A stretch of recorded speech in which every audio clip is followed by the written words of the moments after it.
How to use Roblox Studio Toolbox. So the Toolbox is probably one of the most used thing for your Roblox Studio, and of course that's going to be normal since the Toolbox lets you browse assets like models, images, meshes, audio, plugins, lots of other things as well like videos and fonts from the Roblox or Creator Store sources. So if you want to use it and it's not there on your screen, you should be able to find it over here into your home section and the toolbox. So once you double click or whatever, you will find this. So you can resize it if you want, but for now we can just place this over here like so. And then first of all, we have the creator store.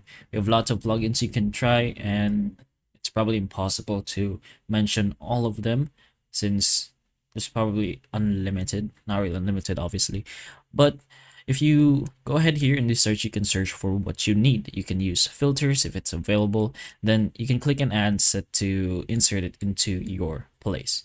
And there's going to be categories of what you want, which we already mentioned: audio, plugins, assets, visual effects, and gameplay.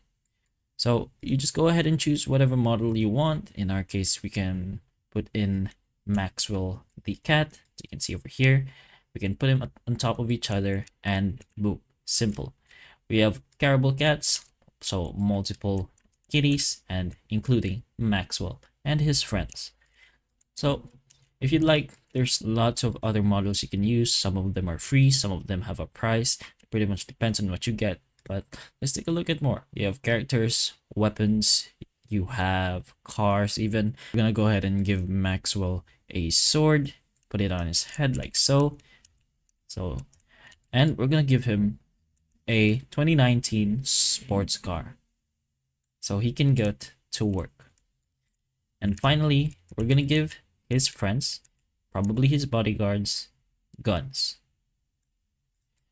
But that's pretty much how the toolbox works. You get assets from here, you place it into your base plate, and for free models like the gun and everything here in front of us, you need to be careful with those since you can contain scripts you don't want.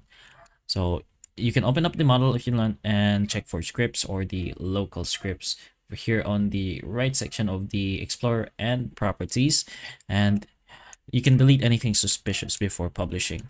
But most of them, the ones that are popular enough, of course, they're probably going to be safe. We're gonna go ahead and put in Mr. Noob over here and give him to Maxwell as a friend.